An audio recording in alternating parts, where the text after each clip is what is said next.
ठीक है, फिर हो जाएगा। Jasmine. चलिए एवरीवन, डीपीपी 2 भी आपके हाथ में है, जेई और नीट के लिए बहुत जरूरी है। इसके 14-15 पार्ट करते हैं और उसके बाद अपना बेसिक एनसीईआरटी पे पहुंचते हैं। ठीक है, तो 15 मिनट में लूंगी एनसीईआरटी वाले बच्चों से। तो कुछ एक दो क्वेश्चन तो हैं इसमें जो एनसीईआरटी वाले भी कर सकते हैं, बट हम नहीं एक्सपेक्ट करते बोर्ड में इतना कुछ आएगा।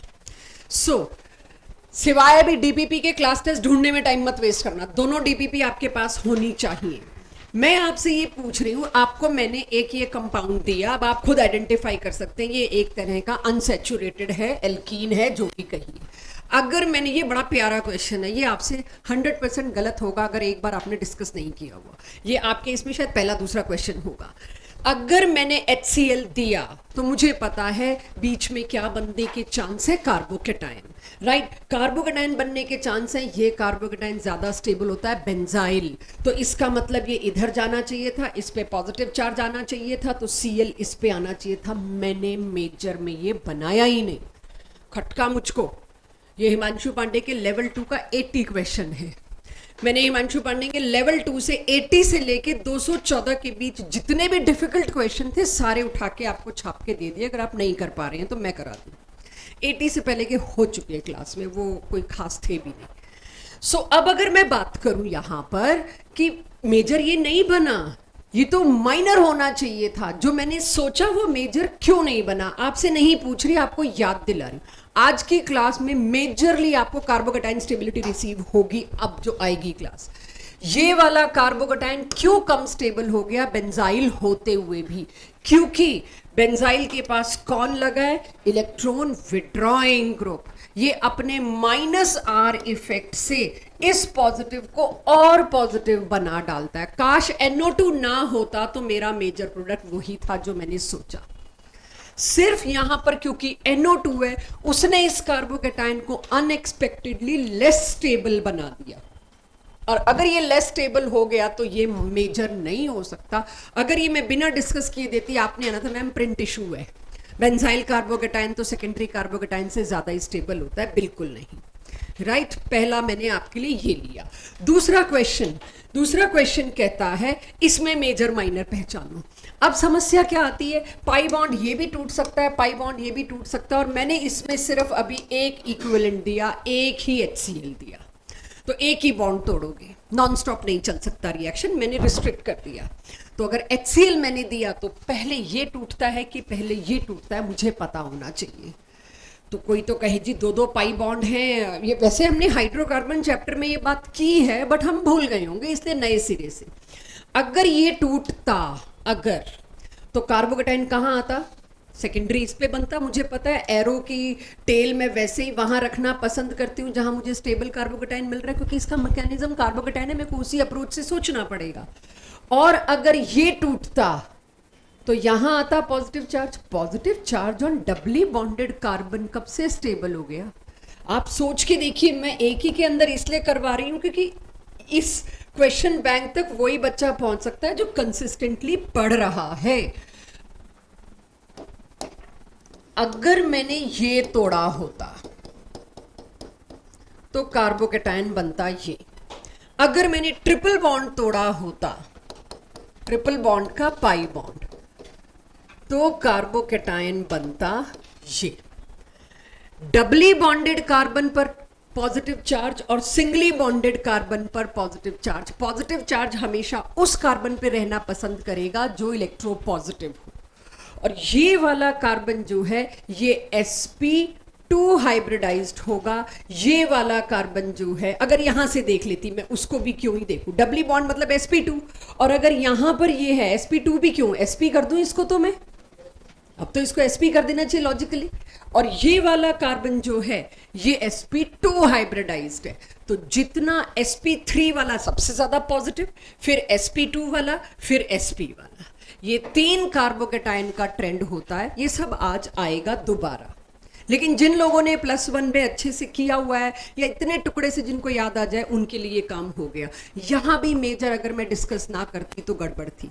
आपको छाप के डीपीपी इसीलिए दी है कि अब आप अपनी डीपीपी में उस क्वेश्चन के आगे इतना स्पेस होगा कि लिख सके यहां पर कि पॉजिटिव चार्ज जो है वो फेवर किस पे करता है, मोर पॉजिटिव एटम पर, और कार्बन sp3 सबसे ज्यादा पॉजिटिव, फिर sp2 और फिर sp। पॉजिटिव चार्ज उसी पे फेवर करेगा जो खुद इलेक्ट्रोपॉजिटिव है। तो ये जो मैंने ट्रेंड दिया, ये पॉजिटिविटी का ट्रेंड आपको दिया, इलेक्ट्रोपॉजिटिविटी ऑफ कार्बन। तो sp3 हाइब्रिडाइज्ड कार्बन ज्यादा पसंद करेगा पॉजिटिव चार्ज को then sp2 and then sp। तो ये मैंने आपको दिया था sp2 वाला, ये मैंने आपको दिया था sp वाला। ये पसंद ही नहीं करेगा पॉजिटिव चार्ज है, ये रेजिस्ट करेगा, नहीं तोड़ेगा। Major product decided. इसी तरह से अब अगले पे आते हैं, नंबर थर्ड। अब इसमें दो दो पाई बॉन्ड है। अगेन मैं एक इक्विवेलेंट दे रही हूं, दोनों की बात नहीं कर रही, एक इक्विवेलेंट, एक ही HBr। दोनों पाई बॉन्ड एक जैसे, किसी भी एक को तोड़ दो। जब मैंने किसी भी एक को तोड़ा, सपोज इसको तोड़ा, तो एरो किधर जाएगा? एरो की टेल जहां पॉजिटिव चार्ज बना रही है उस हिसाब से सेकेंडरी पे बनना चाहिए। तो यहां पर पॉजिटिव चार्ज किस पे आएगा बच्चों? इस पे दे दिया, ये एलाइलिक कार्बोकैटायन बन गया। अब जब तक इसके पास Br आने की कोशिश कर रहा है तब तक ये रेजोनेंस से घूमता फिरता रहेगा।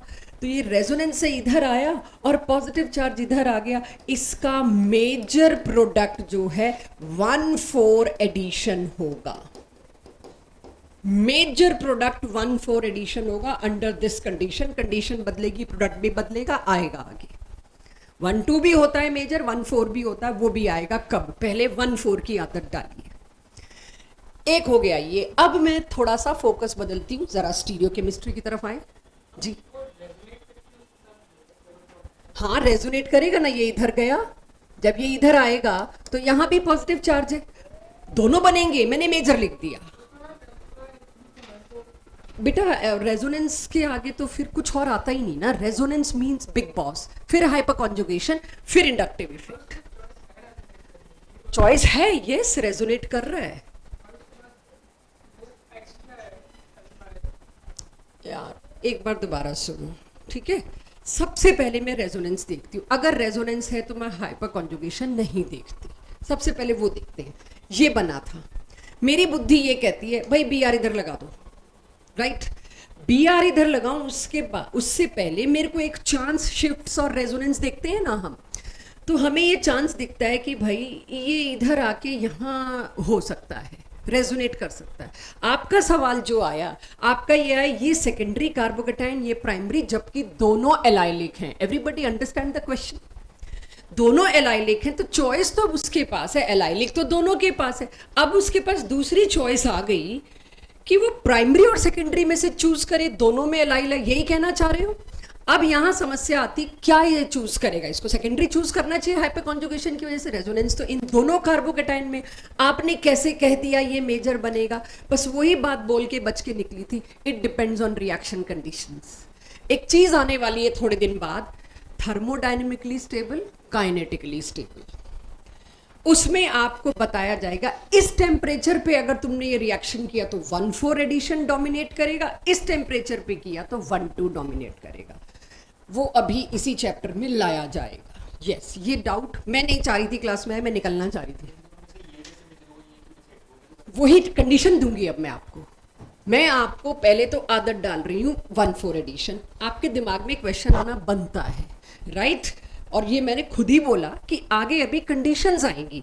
एक ऐसी कंडीशन होगी जिसमें 1,4 डोमिनेट ना करके 1,2 डोमिनेट करेगा, दूसरी ऐसी कंडीशन होगी जिसमें 1,4 डोमिनेट करेगा। आज मैं 1,4 डोमिनेट करा रही हूँ, आपको लर्न हो जाए ये चीज़।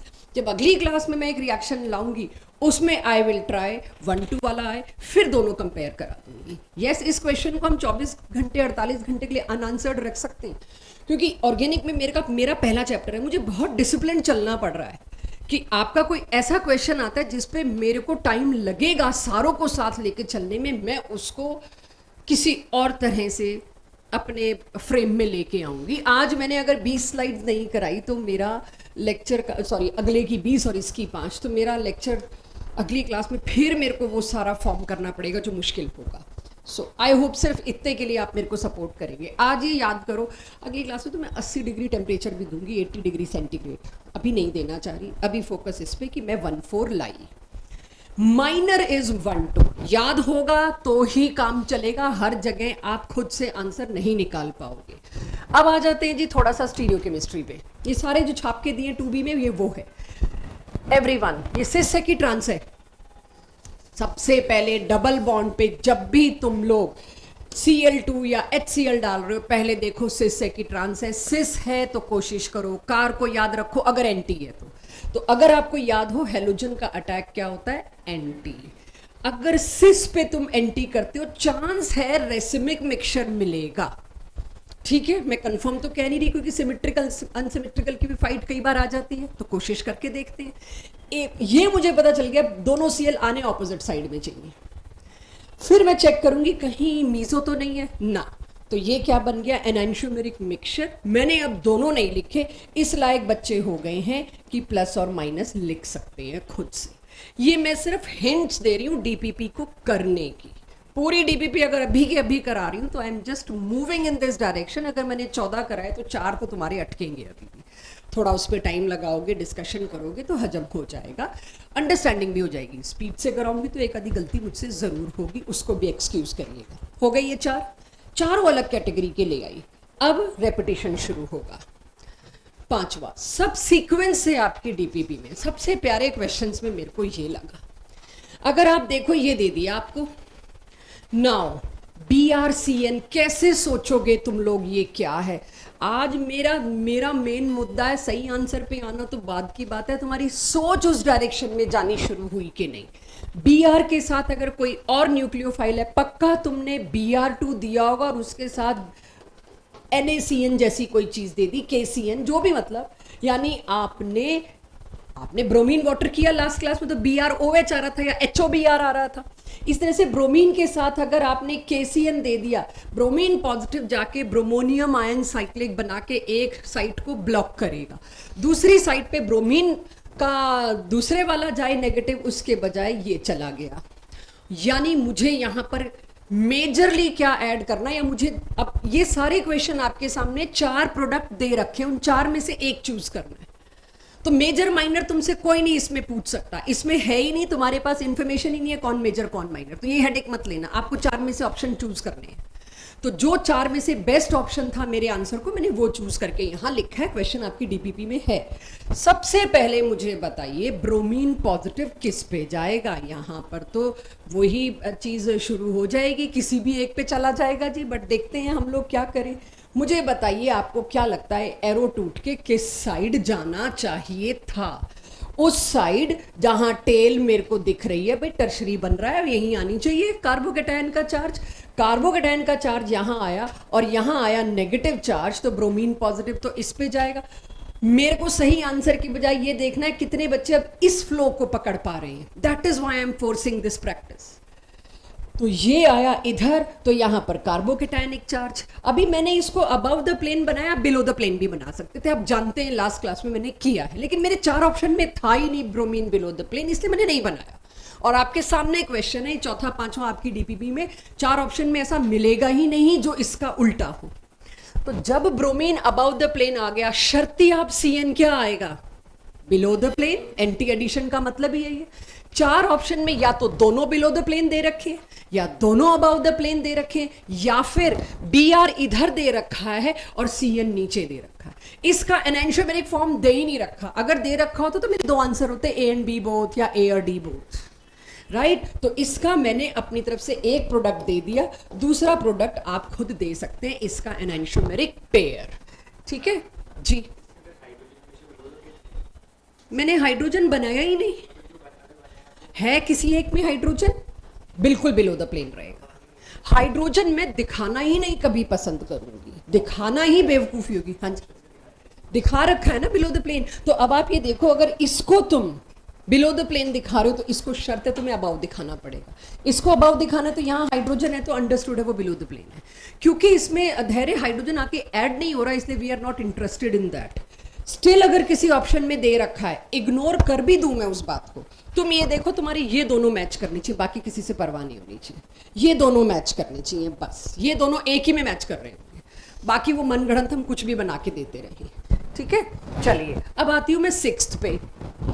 सिक्स्थ भी again a very good question. यहां मैं एक क्वेश्चन आपसे पूछूंगी, मुझे आपसे जवाब चाहिए होगा। ये क्वेश्चन में नहीं है, मेरे दिमाग में क्वेश्चन है। पहले तो इस पे Br2Cl, फिर वही बात आ गई, Br2Cl में क्या करना है, एक Br अबव द प्लेन, एक Br बिलो द प्लेन। मेरे को यहाँ ये भी नहीं सोचना मैं एरो का टेल कहाँ लाऊं, मुझे तो सिर्फ ये तोड़ना है और यहाँ पर एज इट इज मिट गया मुझसे अभी अभी में शायद। चलो बना देते हैं।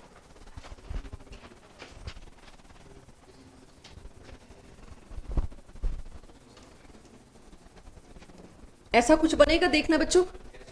मेरा सवाल है, दी अदर वे भी हो सकता था। क्या ये दोनों एक दूसरे के एनाइंशोमर हैं? नहीं। क्यों? लास्ट क्लास एनाइंशोमर तब होता है जब जितने भी कायरल कार्बन हो सबकी कॉन्फ़िगरेशन पलटे। यहां दो की तो पलटी तुमने, तीसरे की सेम रहने दी, दे आर नॉट एनाइंशोमर्स। अगर कोई दो चीजें एनाइंशोमर्स नहीं है तो इसका मतलब ये नहीं कि वो होमोमर्स हैं।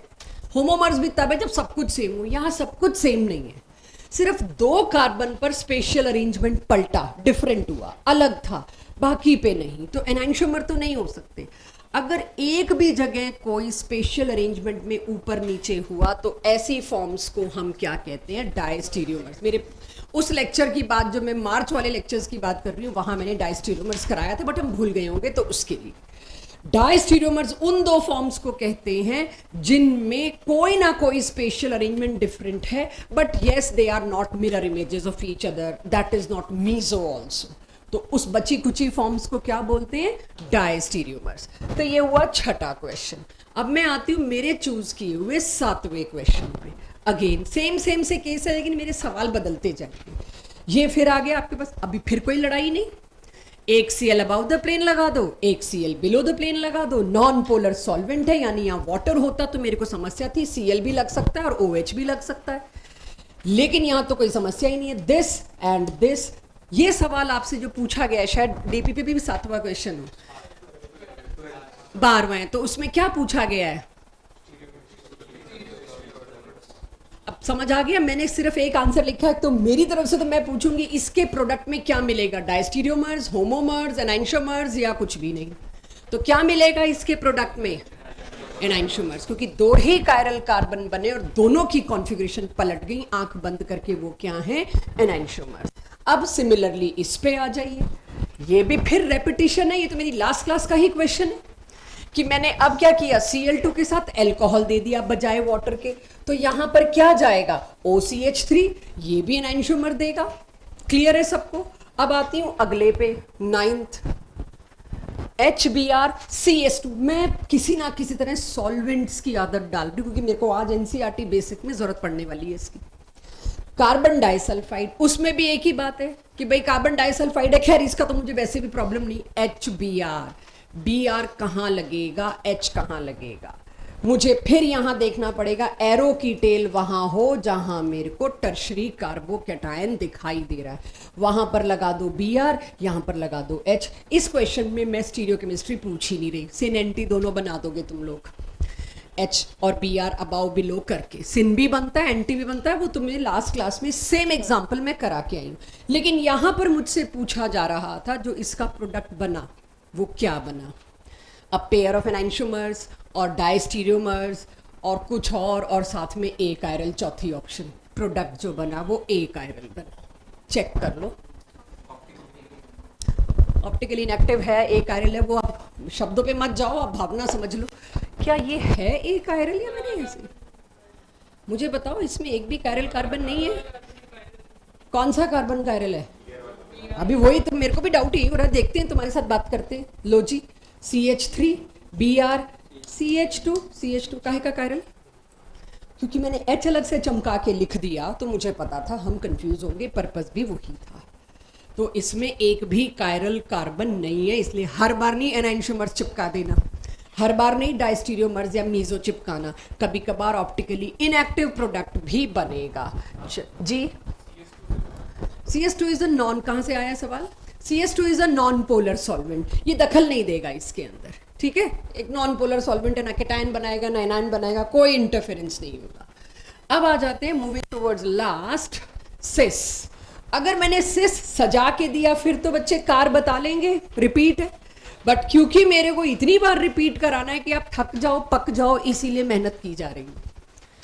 तो जैसे ही आपके अभी डीपीपी में मत ढूंढो कौन सा क्वेश्चन है, 21 क्वेश्चन है डीपीपी में, यहाँ 14 लाई हूं उसमें से, बाकी सारे तुम आराम से कर लोगे। क्या ये दिख रहा है सबको?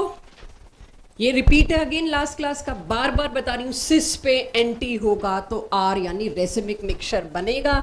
मैंने एक ही बनाया, दूसरा तुम बनाने लायक हो। Now comes this.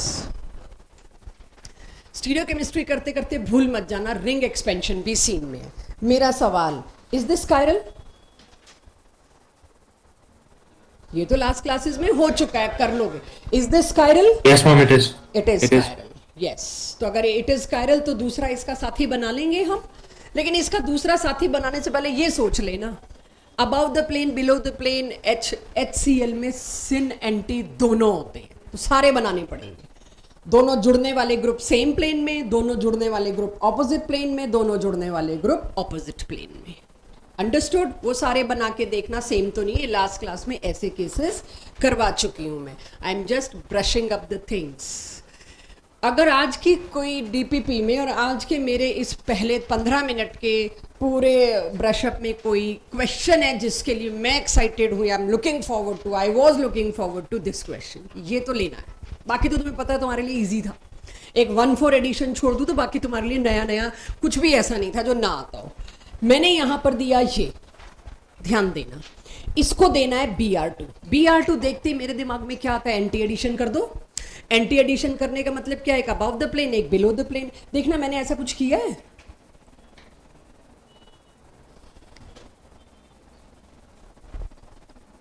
सॉरी, मैंने ऐसा कुछ किया ही नहीं। एंटी एडिशन कैसे कर दूं? डबल बॉन्ड कहाँ है?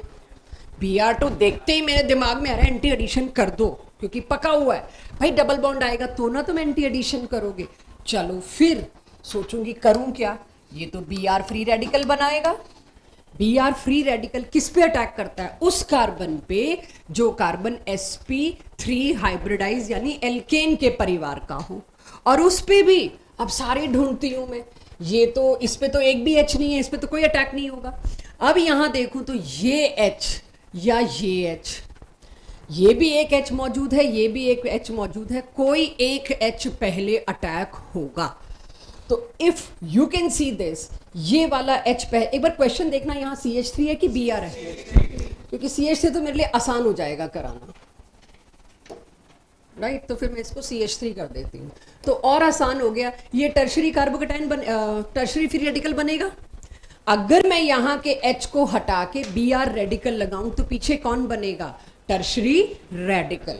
टर्शरी रेडिकल बनते ही आपको एक बात बताइए, रेडिकल में कोई ना कार्बोकेटाइन वाला सीन होता, प्लेनर नहीं होता कि अबाउ भी कर दो बिलो भी कर दो। रेडिकल है जी। अगर रेडिकल है तो फिर मेरे इसमें पेयर ऑफ एनाइंशोमर कैसे बन गए? पेयर ऑफ एनाइंशोमर कब बनता है? जब 50% चांस है वो ऊपर से अटैक करे, 50% चांस है वो नीचे से अटैक करे। दोनों 50-50% अगर हैं डेक्स्ट्रोलीवो तो उसको नाम देते हैं रेसिमिक मिक्सचर। तो यहां तुमने अबाउ बिलो कैसे कर दिया? एक बार हम +1 में फंसे थे और बात आई थी फ्री रेडिकल की हाइब्रिडाइजेशन क्या होती है।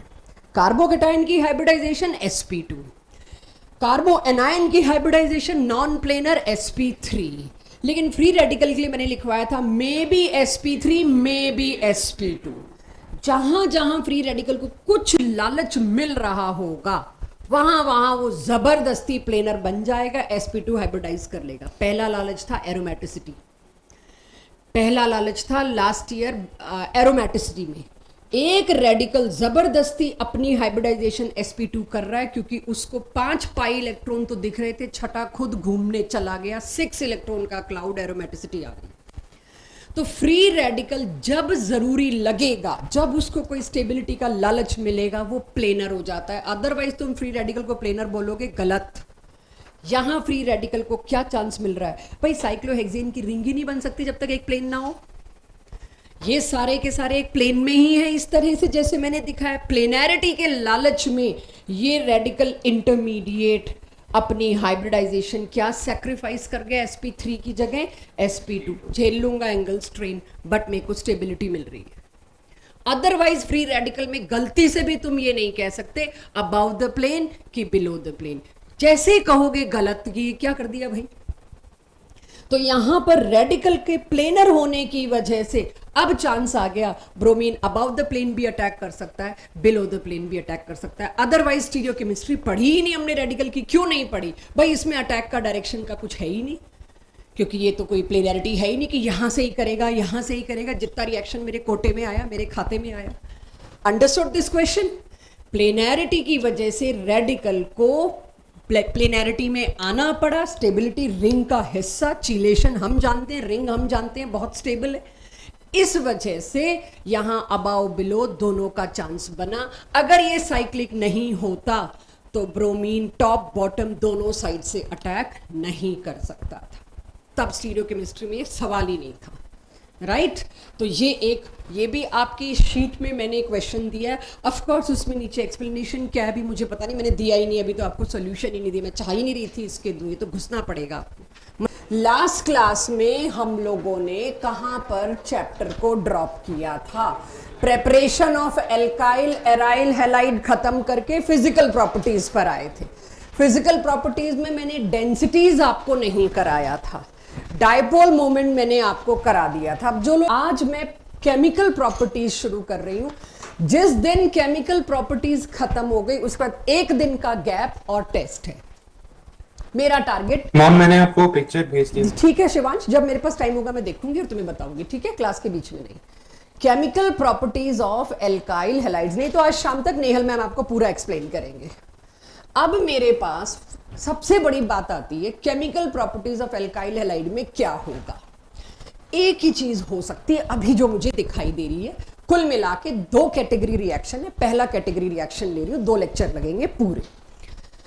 RH एक सिंपल एल्काइल हैलाइड लिया, उसको कौन दिया मैंने, एक न्यूक्लियोफाइल।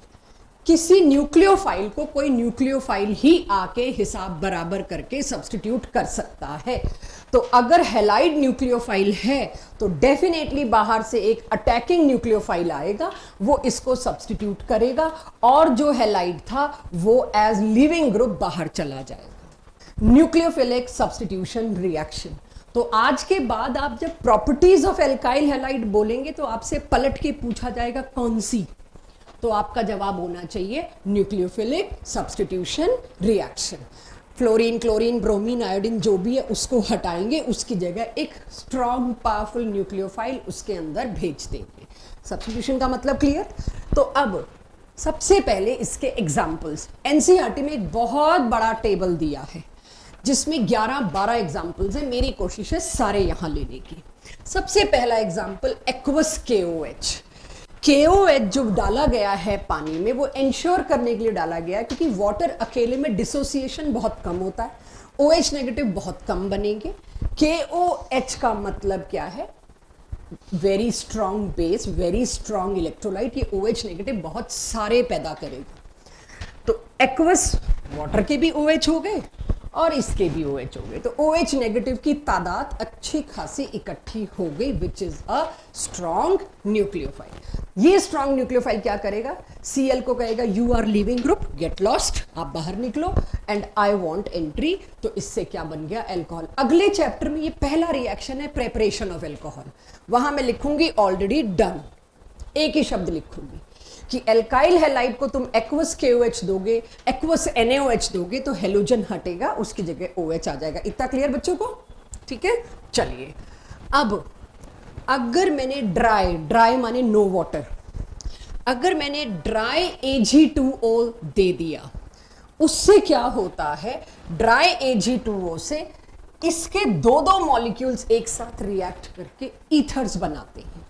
अगले चैप्टर का नाम है एल्कोहल्स, ईथर्स एंड फिनोल, ये फिर ईथर की प्रेपरेशन में आएगा और वहां तो वो मेंशन भी नहीं करेंगे क्योंकि इस चैप्टर में कर लिया। ड्राई कंडीशन दी तो ईथर बना, एक्वस दिया तो एल्कोहल बना हुआ। तो अभी तुम लोग इससे मत देखना क्या बना, अभी ये देखो न्यूक्लियोफिलिक सब्स्टिट्यूशन हुआ। न्यूक्लियोफाइल ढूंढना सिखा रही हूं तुमको, तो ठीक है भाई, न्यूक्लियोफाइल ढूंढना सीखना है तो फिर सीखते हैं अच्छे से। ये सारे एनसीईआरटी के एग्जांपल्स हैं।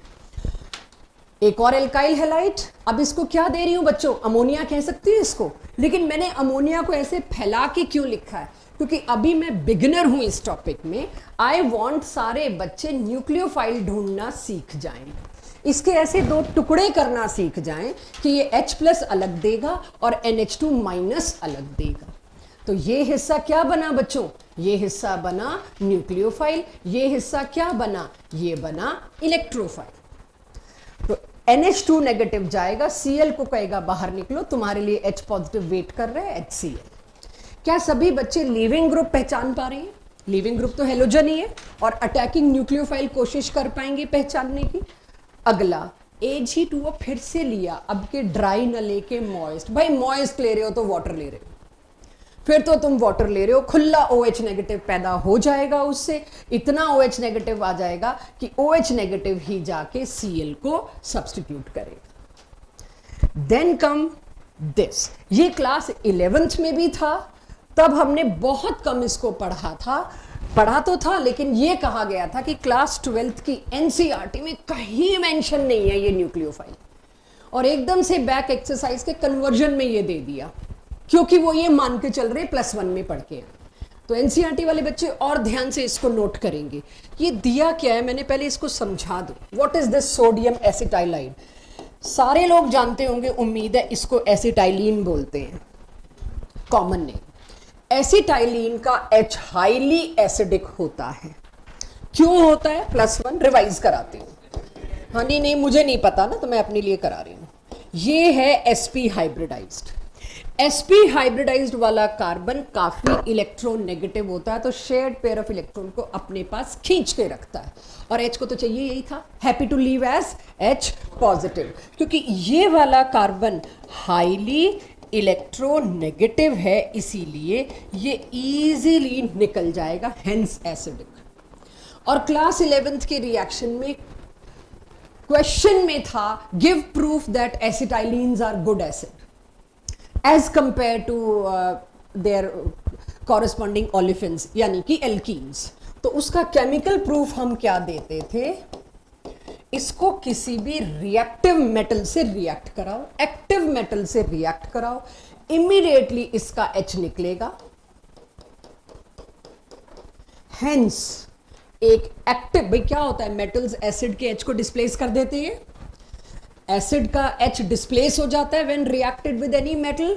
तो इस मेटल से अगर ये H डिस्प्लेस हुआ है, अक्षत यही हो, लग तो नहीं रहा, इस मेटल से अगर एक H डिस्प्लेस हुआ है, H कैसे डिस्प्लेस हुआ है, H positive, hence it is acidic. तो ये एसिडिक नेचर का प्रूफ था मेरी +1 की NCERT से, यानी ये मेरे पास किसी वक्त भी अब पड़ा है, मेरे सिलेबस से निकला पड़ा है। इसको कहूंगी सोडियम एसिटाइलाइड। एसिटाइलिन से बनने वाला एसिटाइलाइड, वो सोडियम भी बना सकता है, पोटेशियम भी बना सकता है, जरूरत पड़ने पे एल्यूमिनियम, क्या है एल्यूमिनियम में इसको होल थ्राइस ही तो करना पड़ेगा, कर देंगे एल्यूमिनियम एसिटाइलाइड। सो सोडियम एसिटाइलाइड क्या चीज होती है मैंने आपको दिखाया। अब अगर ये मैं उठा के कहीं से लाई, तो दिस सोडियम एसिटाइलाइड, ये सोडियम एसिटाइलाइड इस पे जाएगा, very easy to identify nucleophile है। ये न्यूक्लियोफाइल कहां जाएगा, इस Cl को हटा के इसकी जगह। आपकी NCERT बैक एक्सरसाइज का कन्वर्जन है, इथाइन से ब्यूट 1 आयन कैसे बनेगा, जस्ट दिस। तो मैं अब आपको वो बना के दिखा रही हूं। इथाइन लिया मैंने पहले, उसको किससे रिएक्ट कराया, सोडियम से। सोडियम से रिएक्ट कराया तो CH ट्रिपल बॉन्ड CNA आ गया, सोडियम इथाइलाइड एसिटाइलाइड, कुछ ही कहिए। अब अगर इसको मैं CH3 CH2 Cl दूं तो क्या होगा, Na और Cl भागेगा। ऐसे मत करना, मतलब ऐसे करेंगे तो तुम्हें मैकेनिज्म कभी भी नहीं आएगा। ये सोचो, दिस इज अ न्यूक्लियोफाइल और ऊपर एल्काइल हैलाइड दे रखा है। एल्काइल हैलाइड में तो रिएक्शन मैक्सिमम 90% क्या होती है, न्यूक्लियोफिलिक सब्स्टिट्यूशन रिएक्शन। ये लीविंग ग्रुप है, इसकी जगह आके ये अटैक कर देगा, क्या बनेगा, CH triple bond C but 1 yne. ये वो कन्वर्जन करा दिया मैंने जो NCERT बैक एक्सरसाइज में।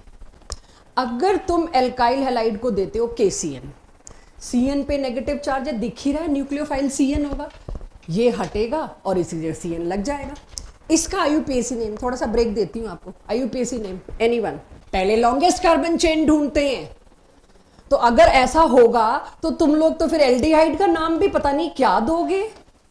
इसके लिए तो मैम एल्डो, जैसे साइनो आया था, ये क्या होगा, प्रोपेन अल, यही होता था ना। तो इसमें क्यों तुम्हें साइनो सूझता है? जिस दिन तुम लोग नॉमेनक्लेचर में सबसे पहले फंक्शनल ग्रुप सोचोगे, गड्ढा खोद लिया भाई। Longest carbon chain word root सोचो पहले, तो 3 कार्बन की चेन प्रॉप, फिर सोचना पड़ेगा इसका सफिक्स क्या था। किसी से पूछ लोगे, मुझसे पूछ लोगे, पन्ने पलट लोगे, नाइट्राइल। मेरा पहला क्वेश्चन खराब कर दिया वैसे मैंने। तो ये क्या बना मेरे पास, प्रोपेन नाइट्राइल। तो कहां आप साइनो सुइनो ला रहे हो? कोई नहीं, साइनो वो प्रीफिक्स है, पॉलीफंक्शनल में आएगा। सेकंड चैप्टर से पॉलीफंक्शनल भी उठाऊंगी, ज्यादा हो जाएगा, अभी उठा लिया। Anyways, coming back to the original part. अगर तुमने KCN के बजाय AgCN दिया, जब आप AgCN दे रहे हो तो आप एक्सपेक्ट कर रहे हो वही बनना चाहिए भाई, CN नेगेटिव। यहां क्या बन गया, आइसोसाइनाइड नाम का फंक्शनल ग्रुप। अब ये तुम्हारा काम होगा घर जाके, इसका सफिक्स क्या था, इसका मैंने बताया, इसका तुम ढूंढोगे। मेरी तो DPP करवा देगी अदरवाइज। तो यहां पर मेरे पास क्वेश्चन है, why I get different product. मुझे नहीं लगता कोई साल ऐसा गया जब बोर्ड में 2 ही क्वेश्चन है इस कैटेगरी के, एक बार ये आता है, एक बार वो आता है। तो पहले तो समझिए KCN और AgCN के से मेरे को अलग अलग प्रोडक्ट क्यों मिले। ऑल्दो नीचे लिखा हुआ है उसको मत देखना, सारा आपका वो खराब हो जाएगा इसको अंडरस्टैंड करने का रूट।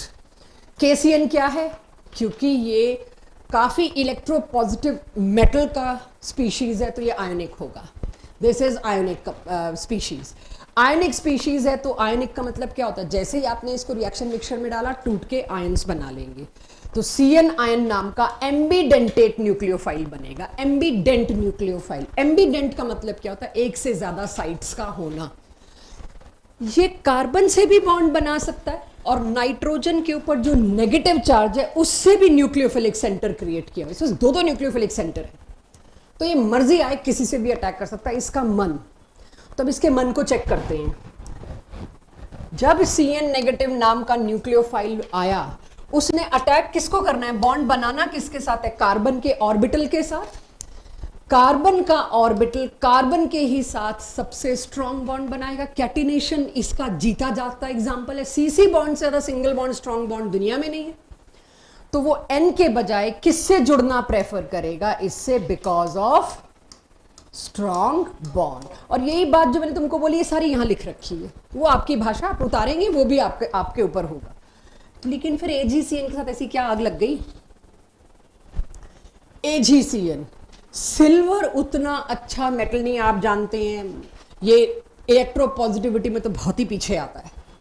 इलेक्ट्रोपॉजिटिविटी, इसका आयोनाइजेशन, इंथैल्पी, इन सब में ये बहुत ही पीछे आता है। ये रेदर वो काम कर रहा है जो मेटल नहीं करते। मेटल एसिड से रिएक्ट करते हैं, सिल्वर गोल्ड प्लेटिनम इतने नोबल मेटल हैं, एसिड बेस से रिएक्ट ही नहीं करते। तो AgCN की सबसे बड़ी प्रॉब्लम ये है कोवेलेंट बॉन्ड। और कोवेलेंट बॉन्ड वाटर में जाके या रिएक्शन मिक्सचर में जाके आयंस में तो कन्वर्ट नहीं होता। तो इसकी ये साइड तो अवेलेबल ही नहीं है, ये तो जुड़ा हुआ है। यानी AgCN अगर किसी को अटैक करेगा, जैसे कि उसके पास यहां पर था RCl, तो RCl को ऐसे लिख दूं बच्चों, अगर ये अटैक करेगा, इसके पास चारा क्या है, नाइट्रोजन के लोन पेयर के अलावा ये तो ब्लॉक्ड है, ये तो 4 के 5 बॉन्ड जिंदगी में नहीं बना सकता। तो इसके पास ऑप्शन ही नहीं है, only one site is available, it is not producing CN negative ambident nucleophile, it has only one site to attack, that is N, hence it is producing this. इस पास अटैक का चारा ही अकेला ये साइट है, तो N से ही जाके जुड़ेगा, hence it is so. जो लोग नोट करना चाह रहे हैं करें, और किसी को इतने बताए में डाउट है तो मेरे से पूछे, इससे आगे पीछे का नहीं, कुछ एंटिसिपेट करके नहीं। यहां किसी को लग रहा है कि कुछ तो कॉन्सेप्ट ऐसा था जो जमा नहीं, आस्क मी। आपने बोला कि AgCN जैसे कोवेलेंट बॉन्ड बनाता है तो वो आयनिक स्पीशीज में नहीं टूटता, Obviously. तो Ag उसके बाद कहाँ जाता है? AgCl से स्पेरिंगली सॉल्युबल सॉल्ट नहीं कोई, वो तो फट PPT Ag और CN, तो Ag टूटेगा इसका मतलब फिर? आप ये देखो ना, जब नाइट्रोजन से बॉन्ड बनना शुरू होगा, when CN will start joining via N, तो तब जाके ये टूटेगा ना। आप ये देखिए, जब आप एक कोवेलेंट स्पीशीज लेते हो, CN इज नॉट फ्री। अब अगर CN फ्री नहीं है तो ये N से अटैक करना शुरू करेगा, तो धीरे धीरे Ag से टूटना शुरू करेगा। सब्स्टिट्यूट तो होना ही है ना, कार्बन या नाइट्रोजन अपनी वैलेंसी के अगेंस्ट तो नहीं जा पाएंगे, ठीक है। Okay ma'am. मैं फिर भी आपकी क्लैरिटी के लिए यहां पर लिख देती हूं AgCl। कहीं आप ये ना सोचो AgCN सारे एक साथ जुड़ गए, नॉट पॉसिबल, नॉट पॉसिबल, ठीक है। आप खुद देखिए, CN को ओपन अप कर देती हूं मैं, और इजी हो जाएगा आपके लिए। अच्छा डाउट था ये, CH3 CH2, कोई मेरे को N और C के बीच की बॉन्डिंग बताए, Lewis dot structure, chemical bonding बताना जरा, क्या करूं। एक तो डबल बॉन्ड बना दूं। अब नाइट्रोजन के पास है एक लोन पेयर, वो लोन पेयर इधर चला जाएगा, कार्बन का ऑक्टेट पूरा। अब गुंजाइश ही नहीं बची सी के पास Ag के साथ जुड़ने की, उसे छोड़ना पड़ेगा, क्योंकि कार्बन के 4 बॉन्ड से ज्यादा पॉसिबल नहीं। नाइट्रोजन के 3 बॉन्ड नहीं बने तो वो नहीं जिंदा रह पाएगा, दैट्स वाई। तो ये क्वेश्चन आपके बोर्ड में अगर आता है, आपको प्रॉपर इसको एक्सप्रेस करना पड़ेगा कि KCN बीइंग आयोनिक, वो CN नाम का एम्बिडेंट न्यूक्लियोफाइल जनरेट करता है। और एक अच्छा आंसर होगा, इसको अंडरलाइन कर दो, सामने वाले का ध्यान खींचो कि प्लीज ये कीवर्ड है मेरे पास। और एम्बिडेंट न्यूक्लियोफाइल है, उसके पास दोनों साइड से अटैक पॉसिबल है। स्ट्रॉन्ग बॉन्ड कार्बन कार्बन का बनता है, इसीलिए preferred attack is via carbon. और यही यहां लिखा है, CC bond being strong, CN bond के कंपैरिजन में, therefore product is this. CC single bond के ज्यादा स्ट्रॉन्ग होने की वजह से वही प्रोडक्ट डोमिनेट करेगा। जस्ट उल्टा एक जोत। अब सोचिए क्यों। ऑल जी,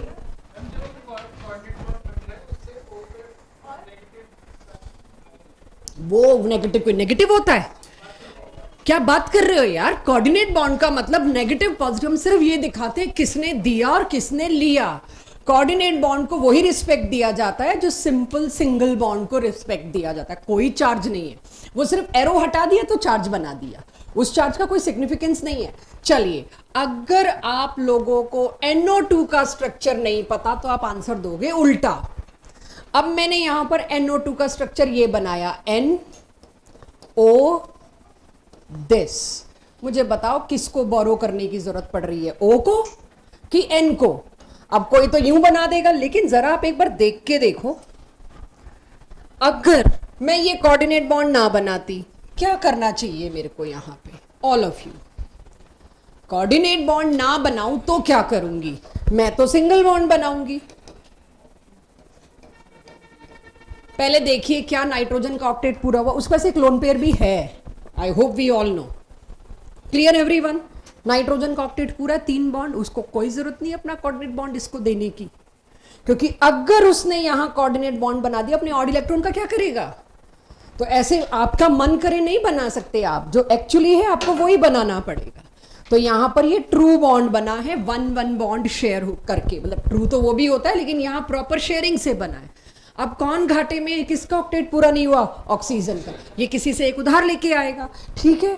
HNO2 नाइट्रस एसिड होता है ना, नाइट्रस एसिड सुना ही है हमने, HNO2 आ गया H, इसके नेगेटिव को शेयर करने, अपना एक इलेक्ट्रॉन देके इसके एक इलेक्ट्रॉन के साथ शेयरिंग करने।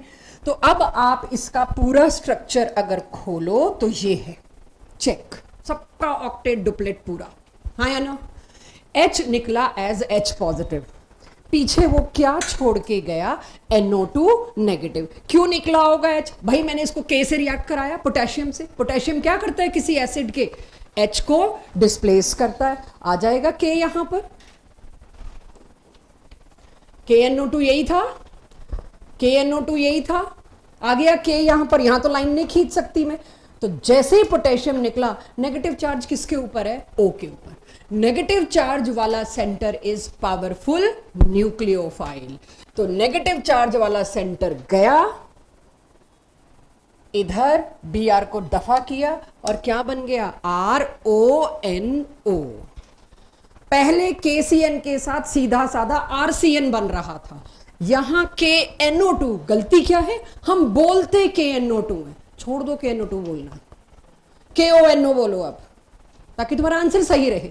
मुझे क्या करना है NO2 बोल के, मुझे इसको KONO बोलना चाहिए ताकि मैं एंड में जाके ONO लगाऊं। जब आया यही AgONO की बारी, अब वहां पर मुझे पता है ये कोवेलेंट है, ये बॉन्ड टूटेगा ही नहीं, ये कंप्लीटली टूट के कोई आयन बनाया नहीं।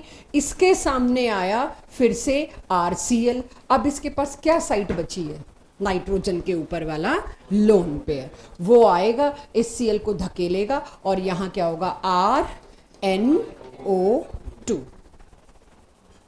ये है, ये कोई साल नहीं बोर्ड में जब CN वाला और NO2 वाला ऑल्टरनेट करके एक सवाल ना आया, और कई बार तो चॉइस में ऊपर CN और नीचे NO2, चूज कर लो कौन सा देना आंसर। तो अब आपके पास दो बहुत इंपॉर्टेंट रीजनिंग वाले क्वेश्चन जनरेट हुए न्यूक्लियोफिलिक सब्स्टिट्यूशन रिएक्शन में। अंडरस्टैंड? अगर मेरे पास अब नोट हो जाए तो बचे खुचे कुछ और न्यूक्लियोफिलिक एजेंट्स जो NCERT के उस टेबल के एंड में दे रखे हैं वो लाती हूं। एक ये भी दे रखा है वहां पर, लिथियम एल्यूमिनियम हाइड्राइड, इसका नाम सुनिए, लिथियम एल्यूमिनियम हाइड्राइड, आइड है पीछे तो H negative, H negative supply कर रहा है, यानी यहां का न्यूक्लियोफाइल, लिथियम और एल्यूमिनियम तो न्यूक्लियोफाइल हो नहीं सकते बच्चों, मेटल है, तो यहां पर न्यूक्लियोफाइल कौन है, यहां पर न्यूक्लियोफाइल H नेगेटिव है। सोडियम बोरोहाइड्रेट हाइड्राइड, तो यहां पर भी न्यूक्लियोफिलिक एजेंट कौन है, H नेगेटिव। कहीं जाके H जुड़ रहा है तो वो होते हैं रिड्यूसिंग एजेंट्स। H का एडिशन इज रिडक्शन, ऑक्सीजन का addition is oxidation, classical definition. तो ये दोनों रिड्यूसिंग एजेंट हैं, और इतने तगड़े रिड्यूसिंग एजेंट हैं कि तुम किसी भी एल्काइल हैलाइड को इनमें से कुछ भी दे दो। फॉर एग्जाम्पल मैं क्या दे रही हूं, lithium aluminium hydride, X leaving group बाहर निकला, उसकी जगह कौन एंट्री करेगा, H नेगेटिव, क्या बन गया, एल्केन। दोनों में से कुछ भी दो एल्केन बनेगा। मैंने बड़े तरीके से R लिख दिया, टेंशन ही नहीं ली, प्राइमरी दे रही हूँ, सेकेंडरी दे रही हूँ, टर्शरी दे रही हूँ, अब लेनी पड़ेगी क्योंकि प्रोडक्ट डिफरेंट है। ये आ गया, ये दो लाइनें not for NCERT at all, ये दोनों आपको ऑब्जेक्टिव में सबसे मुश्किल सवालों में ये आपको अड़ेगा, because it is not given anywhere. सीधे क्वेश्चन में पता लगता है, फिर बच्चे पूछते हैं हमें कैसे पता लगेगा, प्रैक्टिस से। तो उसको हम नोट्स में पहले ही बता दें, lithium aluminium hydride tertiary alkyl halide को रिड्यूस नहीं कर पाता, सोडियम बोरोहाइड्राइड सेकेंडरी और टर्शरी को कर देता है, प्राइमरी को नहीं करता। ये याद रखिएगा, नॉट फॉर NCERT। ये दोनों लाइन आपके पास एज इंफॉर्मेशन होनी चाहिए, क्यों वाले हालात अभी हमारे नहीं है। एक और अकॉर्डिंग टू NCERT दिस, क्या ये खुद देख सकते हैं बच्चे क्या लिखा है नीचे, मेरी जरूरत ही ना हो शायद, कि अब तो मैम पता लग गया, बस न्यूक्लियोफाइल ढूंढना है, Cl हटाना है, उसकी जगह न्यूक्लियोफाइल लगाना है। ये एक एसिड है N3H और इसका नाम है हाइड्राजोइक एसिड। H हटेगा, H हटा, ये आया Cl इसके पास।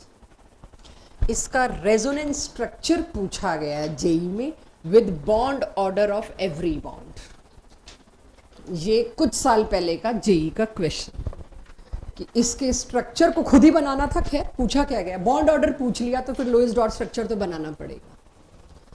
इसे अच्छे से नोट करिए, स्ट्रक्चर पे टाइम स्पेंड करिए क्या है।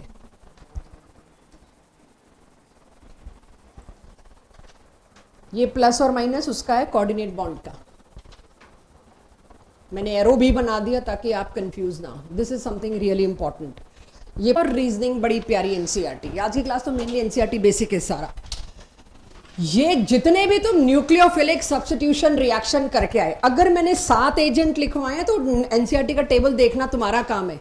जैसे कि मुझे पता है मैंने एक नहीं करवाया, मुझे बताओ RCl का मैंने अमोनिया के साथ करा दिया था, है ना, अमोनिया को मैंने कुछ ऐसे फैला के लिखा था। अब अगर यहां पर मैं अमोनिया की जगह प्राइमरी अमीन लिख दूं,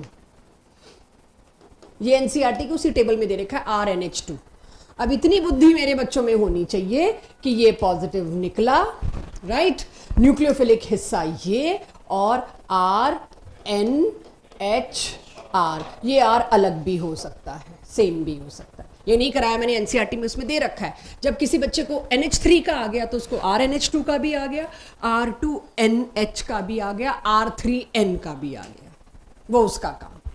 तो जो एनसीईआरटी में 11-12 हैं उसमें से मैंने मेन कैटेगरी सारी करवा दी। अब अगला पार्ट, ये जितने भी न्यूक्लियोफिलिक सब्स्टिट्यूशन रिएक्शन देखे, वंस मोर, क्या था न्यूक्लियोफिलिक सब्स्टिट्यूशन रिएक्शन बच्चों? पहले सोचो फिर से, इतना सब कुछ नोट तो कर लिया मैंने, बट था क्या? आप एल्काइल हैलाइड लीजिए, राइट, ये मेरे पास है एल्काइल हैलाइड, ये है हेलोजन, और ये है वो alkyl group. Branching can be different, अभी उस पर ध्यान नहीं दे रहे। ये halogen behave as a leaving group, ये निकलता है और इसकी जगह कोई दूसरा न्यूक्लियोफाइल आके सब्स्टिट्यूट हो जाता है। This is called as nucleophilic substitution reaction. उसके लिए इस बॉन्ड का टूटना जरूरी है, उसके लिए इस बॉन्ड का कमजोर होना जरूरी है, टूटना जरूरी है, आसानी से टूटना जरूरी है। तो क्या ये सारे न्यूक्लियोफिलिक सब्स्टिट्यूशन रिएक्शन पॉसिबल हैं एराइल हैलाइड में? मतलब ही नहीं, लास्ट क्लास में बात भी करके आई हूं कुछ कुछ में, बट आज पूरे डिटेल में। एराइल हैलाइड को तुम कोई भी वो रिएक्शन दो जो पिछली स्लाइड तक चलता रहा, उसके आगे एक ही चीज लिखनी है, नो रिएक्शन। उसके आगे एक ही साइन बनता है, ये। इन दोनों में रिएक्शन पॉसिबल नहीं है, पड़े रहेंगे दोनों, बट नॉट पॉसिबल। वाई? क्योंकि एराइल हैलाइड में एक रेजोनेंस नाम का इफेक्ट है, जो आपके सामने मैंने 5 फॉर्म बना रखी हैं। पहले क्या होगा, ये लोन पेयर इधर, तो ये बॉन्ड इस चार्ज में कन्वर्ट होगा। जहां भी लोन पेयर बॉन्ड बना रहा है उसका अगला बॉन्ड लोन पेयर बना रहा होगा, तो ये, और यहां पर नेगेटिव चार्ज। हर फॉर्म में नंबर ऑफ पाई बॉन्ड्स का काउंट सेम होगा, ये भी देख लो, 3 3 3। कहीं मैंने 4 या 5 या 2 नहीं किए तो मैं कुछ स्टेप खा गई बीच में। इसी तरह से जब इस पे नेगेटिव चार्ज आया, ये इधर, और इसने क्या बनाया, यहाँ पे नेगेटिव सेंटर। इस पूरे रिंग में रेजोनेंस की वजह से वरदान कहाँ कहाँ पर नेगेटिव पूल बनाया, कौन कौन सी लोकेशन पे नेगेटिव चार्ज आया? ऑर्थो और पैरा, इन 3 जगहों पर नेगेटिव सेंटर बना है। एनीवेज, इस सब रेजोनेंस में ये 3 स्ट्रक्चर ऐसे थे जहां पर कार्बन और हेलोजन का बॉन्ड क्या आ गया, डबल। ओवरऑल देखोगे तो 5 में से 3 जगह तो बॉन्ड डबल बॉन्ड आ गया। तो क्या मैं ये कह सकती हूं, due to partial double bond character, CCl bond becomes very strong, not easy to break। ले आओ तुम एक्वस KOH, ले आओ तुम अमोनिया, लिथियम एल्यूमिनियम हाइड्राइड, कोई भी न्यूक्लियोफिलिक एजेंट ले आओ, कुछ नहीं होगा, Cl निकलेगा ही नहीं। जब तक Cl निकलेगा नहीं, लिविंग ग्रुप नहीं बन पाएगा, टूटेगा नहीं, तब तक नया न्यूक्लियोफाइल आएगा नहीं। No nucleophilic substitution reaction. और एक रीजन मैंने पिछली क्लास में बता भी दिया था, भाई बेंजीन रिंग खुद न्यूक्लियोफाइल का अड्डा है, उस पे न्यूक्लियोफाइल आएगा तो कितना स्ट्रॉन्ग रिपेल होगा। तुम क्लोरीन के बॉन्ड तोड़ने की तो बात बाद में करना, उसके आसपास भी नहीं फटक पाएगा वो। बट ठीक है, एनसीईआरटी ने ये 3-4 रीजन दिए हैं तो मेरे को वही देने चाहिए। बोर्ड में आएगा तो सबसे पहले यही ढूंढा जाएगा, क्या आपने उस सीक्वेंस में रीजन दिए। Due to partial double bond character in CCl bond can not, मैंने मतलब एक तरह से कीवर्ड्स की लाइन लिख दी, एक्सप्लेन आप कर सकते हैं, 2-3 शब्दों की और जरूरत है। स्ट्रांग हो गया और टूट नहीं पाया। सेकंड और थर्ड पॉइंट के लिए मुझे थोड़ा आपका अटेंशन यहाँ चाहिए, मुझे पता है आप लोग नोट कर रहे हैं, वो भी जरूरी है। सेकंड और थर्ड पॉइंट के लिए थोड़ा सा मुझे अटेंशन यहाँ चाहिए। CCl bond versus CCl bond, ये तो किसका कंपेयर करा रही हूं मैं, एल्काइल हैलाइड्स का, और ये किसका कंपेयर करा रही हूं मैं, एराइल हैलाइड का। दोनों के बॉन्ड में ऊपर तो देख लिया जी डबल बॉन्ड कैरेक्टर की वजह से फर्क है, क्या कोई और भी फर्क है? यस, इन दोनों में आप देखिए, ये वाला कार्बन क्या हाइब्रिडाइजेशन रखे होगा, sp2, ये वाला बॉन्ड क्या रखे होगा, sp3। वो बॉन्ड टूटने आसान होते हैं जिनमें पहले ही बंटवारा हो रखा होता है। हम टूटेंगे, मेरे पास प्लस आएगा, मेरे पास माइनस आएगा, मतलब दोनों इलेक्ट्रॉन मैं लेके जाऊंगा। यहां पर sp3 हाइब्रिडाइज्ड पॉजिटिव कार्बन, ये नेगेटिव क्लोरीन, बंटवारा तय है। मैंने नेगेटिव रखना है, मैंने पॉजिटिव रखना है। जितना ज्यादा पोलर माने बंटवारा हुआ है, हर उस सोसाइटी को तोड़ना आसान होता है जो पोलराइज्ड होती है। एक तरफ एक जैसे लोग, एक तरफ एक जैसे लोग, तोड़ना बहुत आसान है। सेम पोलराइज्ड है, तोड़ना बहुत आसान है, टूट जाएगा। लेकिन इधर क्या हाइब्रिडाइजेशन थी? sp2 कम पॉजिटिव। अगर ये कम पॉजिटिव है तो अपने इलेक्ट्रॉन देने को तैयार नहीं है। जब ये कम पॉजिटिव है तो ये कम नेगेटिव होगा। कंपैरिजन में होता है नेगेटिविटी, तो दो क्लोरीन एक साथ आ गए तो कोई भी इलेक्ट्रोनेगेटिव नहीं, इट्स जस्ट कि सामने वाला क्या है। तो पोलैरिटी कम तो बॉन्ड स्ट्रॉन्ग बॉन्ड तोड़ना आसान नहीं होगा। तो इसको मैंने कीवर्ड में क्या लिखा है? sp2 being more electronegative, CCl bond is less polar in, क्योंकि एराइल का केस चल रहा है, in aryl, that's why bond become strong, not only partial double bond character. अगर एनसीईआरटी बेसिक के हिसाब से चलो, एनसीईआरटी में 4 रीजन दिए, मैं यहाँ 3 लाइन हूं। अगर आपके बोर्ड में 2 नंबर में आया, 1 नंबर में आया, आपका एक्सप्लेनेशन के शब्द कम हो जाएंगे। एक भी पॉइंट आप इरेडिकेट नहीं कर सकते कि एक ही नंबर का है, मैं खाली पार्शियल डबल बॉन्ड कैरेक्टर पर लिखा हूं, 1/4 मार्क तो कटेगा कि हमने पूरा पन्ना डाल दिया। 4 रीजन, तुम 3 भी नहीं दे रहे। ठीक है, तीसरा पॉइंट, पढ़ना देखना खुद आता है समझ। Bond length, more electronegative carbon है sp2 हाइब्रिडाइज, उसने बॉन्ड को खींच के रखा हुआ है अपने पास, बॉन्ड लेंथ भी छोटी हो गई और टाइट हो गया मामला, बॉन्ड तोड़ना आसान नहीं। Summarise this in your copy. So कोई भी nucleophilic substitution reaction aryl halide में पॉसिबल नहीं होगा। अब overall reactivity of substitution reaction, कौन सा substitution reaction? Nucleophilic substitution reaction. आपने देख ही लिया एराइल की सबसे कम क्यों है। I hope we all understood. 3 reason थे। फिर विनाइल का क्या होगा? ये ओवरऑल है बच्चों, वही होगा, सेम डबल बॉन्ड कैरेक्टर। फिर से यहां पर तो ओवरऑल लीविंग ग्रुप भी नहीं निकल रहा, तो एराइल की रिएक्टिविटी तो सबसे कम, फिर विनाइल, और सबसे ज्यादा रिएक्टिविटी किनकी?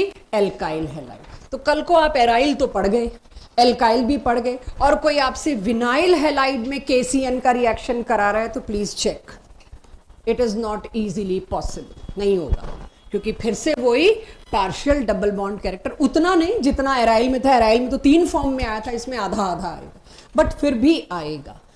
ईज ऑफ रिएक्टिविटी जो कंपटीशन का पार्ट आएगा, जो मेरी कोशिश है मैं अगली क्लास में लूँ या जब भी लूँ है, वहां ये बात आपको तंग कर सकती है, तो प्लीज बॉक्स इट, इसको हमेशा याद रखिए। एनसीईआरटी में भी गिवन है, थोड़े अलग तरीके से, वो तरीका मैं भी सामने लाऊंगी। मैंने उसकी समरी पहले दे दी। यस मैम, आप एक बार दोबारा समझाओगे विनाइल में कैसे होगा? विनाइल में देखो ना, फिर से वही रेजोनेंस आ गया, इसकी दूसरी रेजोनेटिंग स्ट्रक्चर बना के देखो, आ गया ना double bond character, bond strong. ये भी कहां ईज दिखाई? CH और Cl में डबल बॉन्ड। हाँ, क्यों वहां नहीं आया था? वहां क्यों नहीं डाउट किया? है ना, वैसे ही आएगा टेम्परेरी। आपको पता ही है रेजोनेंस का मतलब ये कि इलेक्ट्रॉन उछलते रहते हैं, और Cl के पास लोन पेयर है, ऑल्टरनेट पे कॉन्जुगेशन है, रेजोनेंस के लिए हमेशा तैयार, तो डबल बॉन्ड कैरेक्टर आ गया। तो यस, विनाइल पे भी ईज बहुत खराब होगी न्यूक्लियोफिलिक सब्स्टिट्यूशन रिएक्शन की। एराइल पे तो होगा ही नहीं, विनाइल पे ईज कंपैरेटिवली खराब होगी। अब मैं चलती हूं मैकेनिज्म की तरफ, जो आपके सिंपल बेसिक में आता है।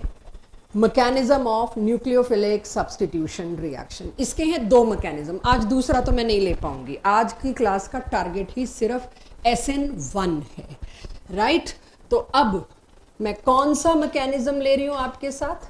SN1। जरा इसको ओपन करते हैं, मेरे साथ साथ नोट करेंगे, इसका एक शब्द भी मिस नहीं होना चाहिए। 1 माने यूनी मॉलिक्यूलर, मॉलिक्यूलरिटी याद है काइनेटिक्स चैप्टर से, वही है ये। और क्योंकि ये अभी खैर थोड़ी देर में बोलूंगी, sorry. Unimolecular nucleophilic substitution reaction. आज की पूरी अगली क्लास भी SN1 SN2 पे रहेगी, 2 लेक्चर तो मिनिमम है इस पे। यूनिमोलिकुलर न्यूक्लियोफिलिक सब्स्टिट्यूशन रिएक्शन, क्योंकि अभी आप देखेंगे इसके स्टेप्स के बारे में तो आपको पता चलेगा इस रिएक्शन का काइनेटिक्स क्या होता है, फर्स्ट ऑर्डर काइनेटिक्स। तो इसका रेट लॉ लिख दें, फर्स्ट ऑर्डर काइनेटिक्स है तो इसका रेट लॉ। भाई रिएक्टेंट तो 2 थे इसमें, एक तो न्यूक्लियोफाइल और दूसरा आपका RCl। तो फिर आप इसको कैसे कह सकते हो, क्यों नहीं कह सकते? काइनेटिक्स चैप्टर में मैं पढ़ के आई हूं, किसी रिएक्टेंट की पावर 0 भी हो सकती है, ऑर्डर पावर जो भी है रेट लॉ में, दैट कैन बी 0 ऑल्सो। इससे मुझे क्या समझ में आता है, थोड़ा ध्यान दीजिए। इससे मुझे एक बात समझ में आती है, जो पढ़ रही हूं ना मैं SN1 यूनिमोलिकुलर वाला, उसमें न्यूक्लियोफाइल कोई इफेक्ट खास नहीं डाल रहा। उसकी कॉन्सेंट्रेशन डबल कर दो तो भी कोई फर्क नहीं पड़ेगा, आधी कर दो तो भी कोई फर्क नहीं पड़ेगा, तुम वो थोड़ा सा वीक ले आओ तो भी कोई फर्क नहीं पड़ेगा, तुम स्ट्रांग ले आओ तो भी कोई खास फर्क नहीं पड़ेगा। रेट पे तो नहीं, रेट पे तो कोई फर्क नहीं पड़ने वाला। रेट तो कौन डिसाइड कर रहा है? सिर्फ और सिर्फ एल्काइल हैलाइड। न्यूक्लियोफाइल तो मेरे को देखना ही नहीं, जो आ रहा है उसने लगना ही लगना है। तो रेट की बात कर रही हूं मैं। रेट कौन डिसाइड करेगा? Only and only alkyl halide. तुमने प्राइमरी लिया है, तुमने सेकेंडरी लिया है, तुमने टर्शरी लिया है, तुमने सेकेंडरी बेंजाइल लिया है कि तुमने टर्शरी बेंजाइल लिया है, तुमने CPM लिया है, FME लिया है, कौन सा लिया, दैट्स इट। तो अगर उधर मैं चलूं तो जो रेड कलर से लिखा है ध्यान दीजिएगा, अगर तुम वीक न्यूक्लियोफाइल कल को ले आए, पूरा चांस है उससे कौन हो सकता है, कौन सा मैकेनिज्म पकड़ा जाएगा? SN1। अगर कमजोर न्यूक्लियोफाइल लाए तो SN1 हो जाएगा, क्योंकि SN1 परवाह नहीं करता न्यूक्लियोफाइल क्या, चल पड़ता है। अभी तक मुझे ये नहीं पता SN1 है क्या, अभी बस मुझे पता है कोई SN1 जैसी चीज शुरू हो रही है। Now not involved in rate law, already discussed, therefore do not affect reaction mechanism much। बस ये रिएक्शन पूरा करने के लिए। पोलर प्रोटेक सॉल्वेंट, लोगों के मोबाइल आज बहुत बज रहे हैं भाई। पोलर प्रोटेक सॉल्वेंट, अगली क्लास में मेरे को ये डाउट नहीं चाहिए कि पोलर प्रोटेक सॉल्वेंट क्या थे, मैं भूल रही हूं, बता देना एक बार। वो सॉल्वेंट जो पोलर है, साथ में जो प्रोटॉन रिलीज कर सकते, तो वाटर से प्रोटॉन रिलीज हो सकता है, यस। अल्कोहल से प्रोटॉन रिलीज हो सकता है, यस। एसिटिक एसिड से प्रोटॉन रिलीज हो सकता है। Will add more as we progress in topic. लेकिन पोलर प्रोटेक सॉल्वेंट क्या होते हैं ये डाउट नहीं चाहिए मेरे को क्लास में। हाँ, डाउट सेशन में तो तुम कुछ भी पूछ सकते हो, सौखुन माफ। क्लास में, अगली क्लास में पोलर प्रोटेक सॉल्वेंट एक बार और बताना मैम, नहीं मज़ा खराब हो जाएगा पढ़ने पढ़ाने का। तो पोलर प्रोटेक सॉल्वेंट याद रहेंगे। मैकेनिज्म पढ़ने से पहले कुछ चीज़ों का पता होना ज़रूरी था, वो बताया। SN1 में 1 का मतलब क्या था? काइनेटिक्स और मॉलिक्यूलैरिटी। रेट, मॉलिक्यूलैरिटी, रेट लॉ, कोई भी शब्द पकड़ लो। 1 का कोई और मतलब नहीं है। N का मतलब न्यूक्लियोफिलिक, S का मतलब substitution. It is favored when poor nucleophile is chosen, right? और ये पोलर प्रोटेक सॉल्वेंट का क्या रोल है इसमें पता नहीं, बस अचानक से कोई डेफिनेशन आई और मैंने बता दी। This whole slide accepted.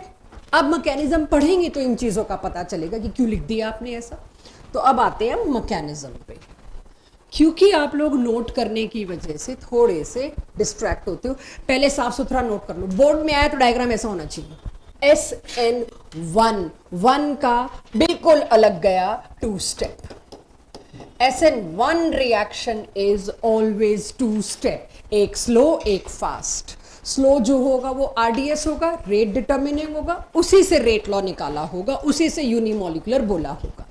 पहला स्टेप क्या होता है? पहले स्टेप का कोई मेरे को नाम देने को कहे ना तो मैं नाम दूंगी formation of carbocation, hero of organic chemistry.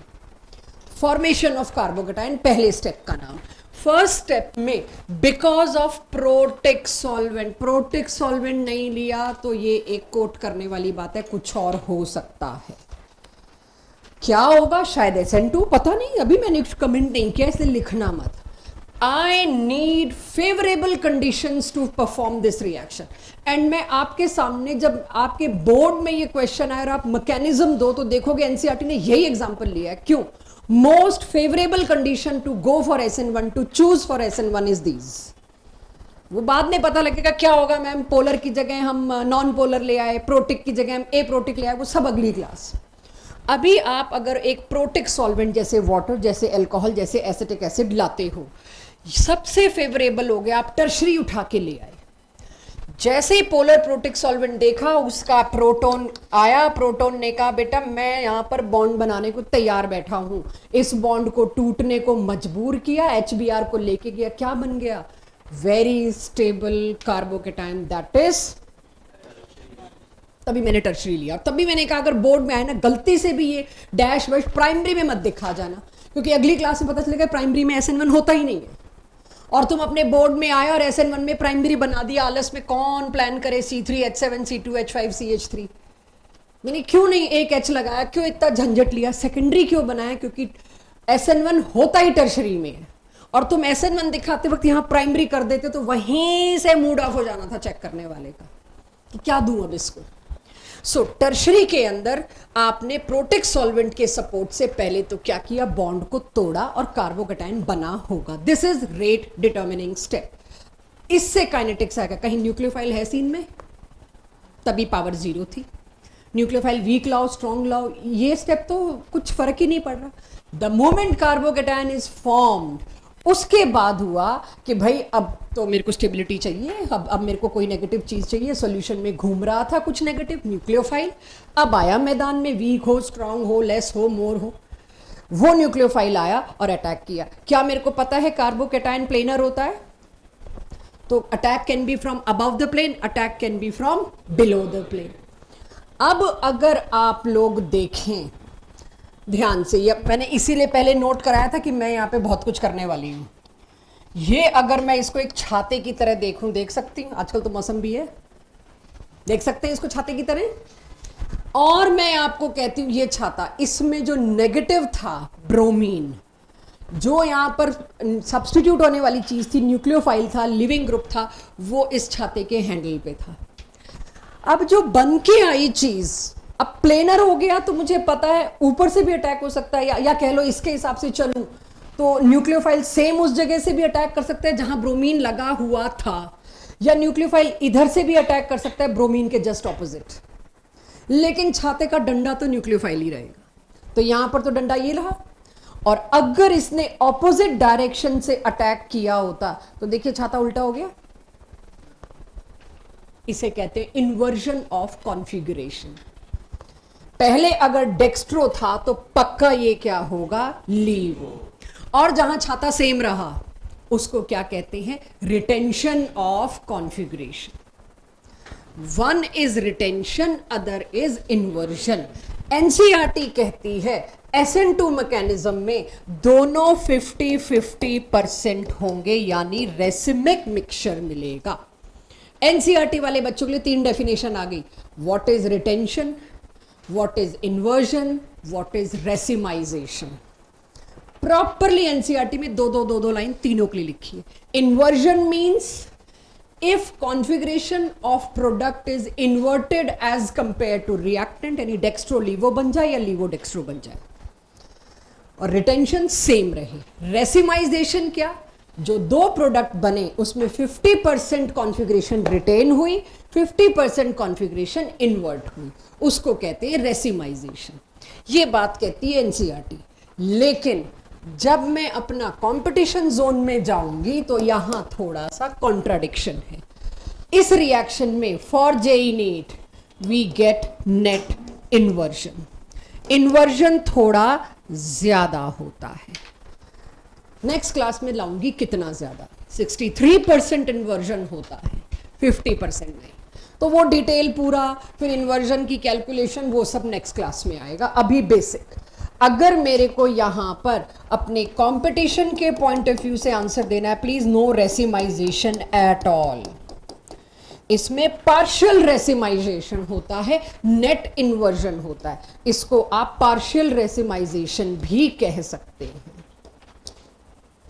Partial racemisation note आप लोग कर ही चुके। अब थोड़ा सा इसमें मैं एक चीज और दिखाना चाहूंगी जो RS नॉमेनक्लेचर था।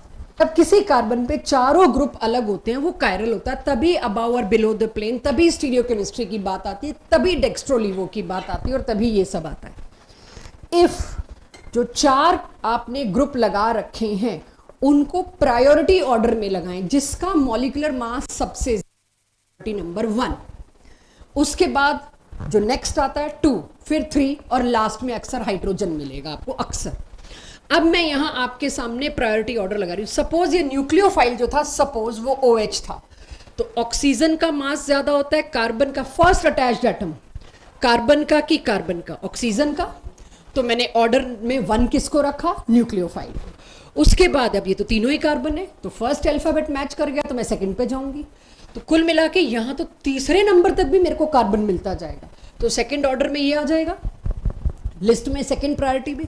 उसके बाद इसमें एक कार्बन फर्दर एक और कार्बन से जुड़ा है, इसमें एक कार्बन फर्दर 3 हाइड्रोजन से जुड़ा है, तो कौन भारी हो गया नेक्स्ट एटम में, ये वाला, तो इसको मैंने ऑर्डर नंबर 3 दिया सीक्वेंस में, और इसको 4। और देखिए मैंने इसी को डैश पे लगाया है, तभी मैंने कहा था बोर्ड में आए तो ऐसा ही बना के आओगे, कोई अपना फितूर नहीं लगाओगे, दिमाग नहीं लगाओगे, सामने वाले को पता चले कि इस बच्चे ने इतना तक ध्यान दिया है, डैश में लीस्ट प्रायोरिटी में उसी ग्रुप को रखा है जो डैश पे आना चाहिए था, मतलब डैश पर वही ग्रुप रखा है जो लीस्ट प्रायोरिटी होता है, तो मैंने ये रखा। अब 1 2 3 चौथे को आंख बंद करके इग्नोर कर दो, छाते के हैंडल की तरह इग्नोर कर दो। जो 3 बचे उनका ऑर्डर क्लॉकवाइज है कि anti clockwise, anti clockwise, anti clockwise है तो इसकी कॉन्फ़िगरेशन S, और अगर क्लॉकवाइज है चेक, 1 2 3 देखना, क्लॉकवाइज है इसकी कॉन्फ़िगरेशन R। एक और तरीका एनेंशियोमेरिक स्ट्रक्चर ढूंढने का अगर किसी को चाहिए तो मैंने आज दोबारा बता दिया, +1 में कायरलिटी का पूरा लेक्चर लिया था इसमें, तो जस्ट इन केस कोई ऑब्जेक्टिव करते हुए तुम्हें RS टकराए, ऑल्दो ये सिलेबस से काट दिया गया है, काफी सालों से काट दिए गए, लेकिन इससे क्वेश्चन बहुत आसान हो जाते हैं कि आपको प्रायोरिटी ऑर्डर से कुछ नहीं सोचना, आपको छाते वाते नहीं बनाने, कुछ नहीं करना, बस प्रायोरिटी ऑर्डर देखा R और S है, मतलब वो एक दूसरे के एनाइंशोमर्स हैं। इसकी प्रैक्टिस मैं अभी कराऊंगी, आज नहीं, अगली क्लास में जब NCERT बेसिक, उम्मीद है बिल्कुल नहीं होगा, तो उसके लिए रख रही हूँ। सो एनीवेज, तो पहले अपने बेसिक में आए। SN1 कितने स्टेप, पहला step carbocation formation, carbocation formation पहला स्टेप है, इसका मतलब वही RDS है, क्योंकि वो स्लो है, वही RDS है, वही सब कुछ डिसाइड करने वाला है, काइनेटिक्स एवरीथिंग। न्यूक्लियोफाइल अगले स्टेप में आके दोनों साइड में से कहीं भी लग सकता है, above the plane, below the plane, 50% retention, 50% inversion if asked in boards, if asked in JEE NEET, net inversion, और उसमें रिटेंशन थोड़ा कम, या कह लीजिए पार्शियल रेसिमाइजेशन। ये नेक्स्ट क्लास में फिर पिक होगा। अब रिएक्टिविटी ऑर्डर किसकी बात हो रही है, सिर्फ SN1 की। क्या मेरी क्लास बता सकती क्यों भाई टर्शरी अल्काइल लाइट क्यों ज्यादा रिएक्टिव होंगे इसमें, फिर सेकेंडरी, फिर प्राइमरी। मैं विनाइल और एराइल को तो पहले लाइन पे ही पीछे छोड़ के आ चुकी हूँ कि पता है विनाइल और एराइल तो पूरे न्यूक्लियोफिलिक सब्स्टिट्यूशन में पीछे आएंगे क्योंकि उनमें पार्शियल डबल बॉन्ड कैरेक्टर है। Why tertiary alkyl halide show high tendency towards SN1? SN1 का रिएक्टिविटी ऑर्डर, क्योंकि इसमें स्टेबल कार्बोकैटायन वाला स्टेप बेटर होगा, विच इज डिसाइडर। SN1 का रेट डिसाइडर है उसका slow step, that is carbocation formation. और अगर कार्बोकैटायन फॉर्मेशन ही बेटर हो रही है, स्टेबल कार्बोकैटायन हो रहा है, तो स्लो वाला स्टेप फास्ट हो जाएगा, उसकी एक्टिवेशन एनर्जी थोड़ी सी गिर जाएगी। इस वजह से ईज, रिएक्टिविटी ऑर्डर माने ease of nucleophilic substitution reaction via SN1 is great in this. एक DPP आपको मिलेगी, अभी तो नहीं दी है, अभी तो हम दे भी नहीं सकते, अगली क्लास के बाद, जिसमें सारे सिर्फ ईज वाले क्वेश्चन है। पूरी DPP में एक ही क्वेश्चन है, बस उसके पार्ट से ईज को अरेंज करो वाया SN1 वाया SN2। तो बढ़िया मुकाबला आपको तब मिलेगा, अभी तो बेसिक अंडरस्टैंड करते हैं। तो क्योंकि कार्बोकेटायन डिसाइडर है इसलिए रिएक्टिविटी ऑर्डर ये होगा। अगर बोर्ड में आ गया तो आपको बना के दिखाने पड़ेंगे, ये टर्शरी, ये सेकेंडरी, ये प्राइमरी, इसमें ये कार्बोकेटायन बना, इसमें ये बना, इसमें ये बना, ये ज्यादा स्टेबल, हेंस दिस। तो ये जो पिछली स्लाइड से और पिछले लेक्चर से कर करके आ रही हूँ, ये ल्यूकास रिएजेंट में दिखा चुकी मैं आपको कि टर्शरी कार्बोकेटायन क्या होता है, सेकेंडरी क्या होता है, प्राइमरी क्या होता है। शिफ्ट्स, भाई जब कार्बोकेटायन आ गया तो predicting the product is not going to be easy game. आपको सब तरह के शिफ्ट, एक्सपेंशन, कॉन्ट्रैक्शन सब मैदान में उतारने पड़ेंगे। फिर आता है जी रोल ऑफ सॉल्वेंट। अभी तक तो बता ही नहीं पाई मैं रोल ऑफ सॉल्वेंट क्या है, तो वो अब बता रही हूँ। अगर आप प्रोटिक सॉल्वेंट, जब प्रोटिक है तो पोलर तो है ही बच्चों, मैं ये मान के चल रही हूँ। पोलर प्रोटिक सॉल्वेंट लोगे तो क्या होगा, एक बार पेन छोड़ दो, थोड़ा कंपटीशन में इंपॉर्टेंट आ जाता है, एक बार सुन लो फिर सारा नोट कर लो। मेरे पास मुद्दा है रेट डिटर्मिनिंग स्टेप को फास्ट करने का, कार्बोकेटायन फॉर्मेशन को फास्ट करने का, वही ईज डिसाइड करेगा। तो उसके लिए मेरे को CX बॉन्ड तोड़ना है। CX बॉन्ड कब जल्दी टूटेगा, कौन उसको आके कमजोर करेगा, सॉल्वेंट। अब आप देखिए, अगर मैंने एक पोलर प्रोटिक सॉल्वेंट लिया, उसका पॉजिटिव इस हेलोजन को इनवाइट करेगा बॉन्ड बनाने के लिए, राइट।